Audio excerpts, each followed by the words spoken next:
And we will start the question and answer part of it. And listening to this expert testimony brings to light the concerns that many of us have with the nuclear negotiations because of what is not in the deal.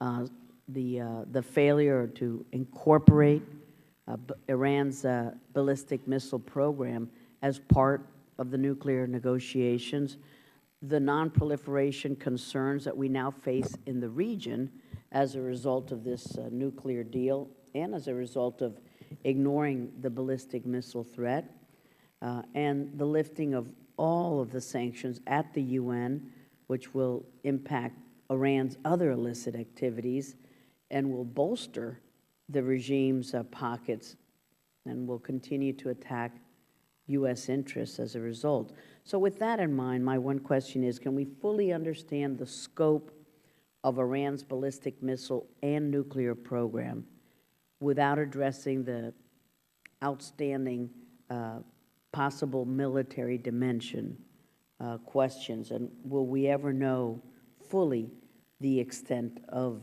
the PMD aspect of it? General Flynn. And I'll be very brief.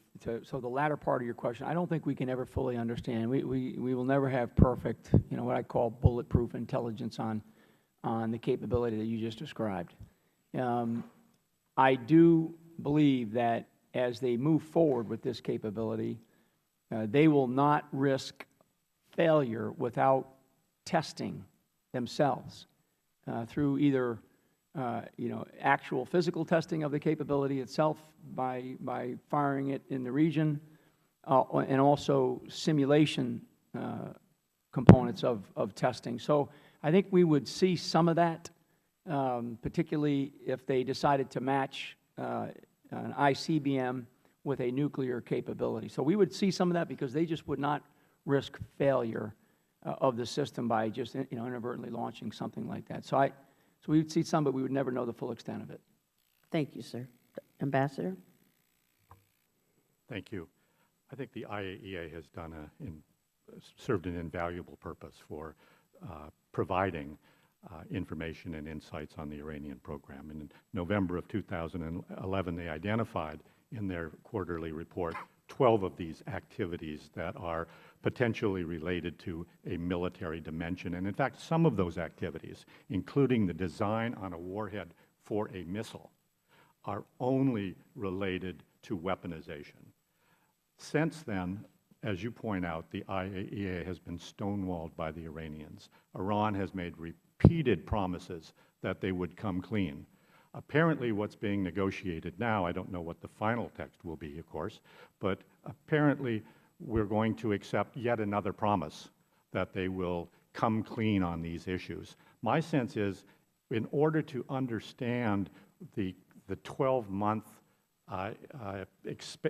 extension of or expansion for breakout, you need to understand where that baseline knowledge is. And a critical component of that is how far Iran has come along on weaponization. We're just going to get one more promise, and my expectation will be that the Iranians will stonewall. And let me say, this is not just an IAEA implementation problem. This is a problem that directly relates to U.S. security. Thank you, sir. Dr. Cooper? Thank you. Obviously, I'll defer to General Flynn and Ambassador Joseph in their comments, with which I very much agree. I would make one other observation.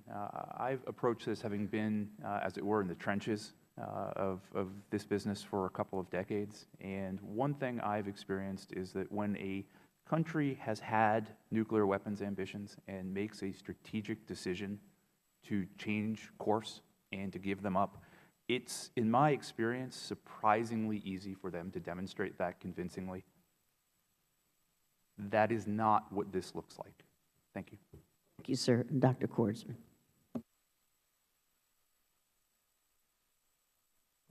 First question, who is we? Because if we can't bring the P5+1 and the EU and other countries along with us with convincing arguments about violation, if verification is not transparent, Having an internal U.S. understanding will not be enough. Second, the IAEA only can report to the extent that we and other countries report to them, and they can gain the data through inspection.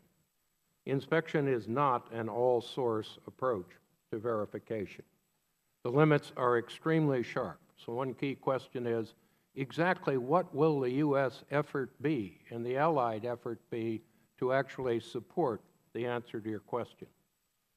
Finally, no, of course, we can't fully understand it, but we also need to be very careful about two things. First, their program is very marginal and very volatile, yet may not be predictable to them. In fact, it almost certainly won't be predictable to them. And finally, technicians and technocrats lie to autocratic leaders. And one of the great questions is going to be what level of risk and uncertainty is going to take place within Iran, and how well will they understand? Because that cruise missile I talked about probably was announced by the Iranian Revolutionary Guard without the authorization of the government, and in some ways to block the agreement. And that's not a sign of predictable unity. Thank you very much.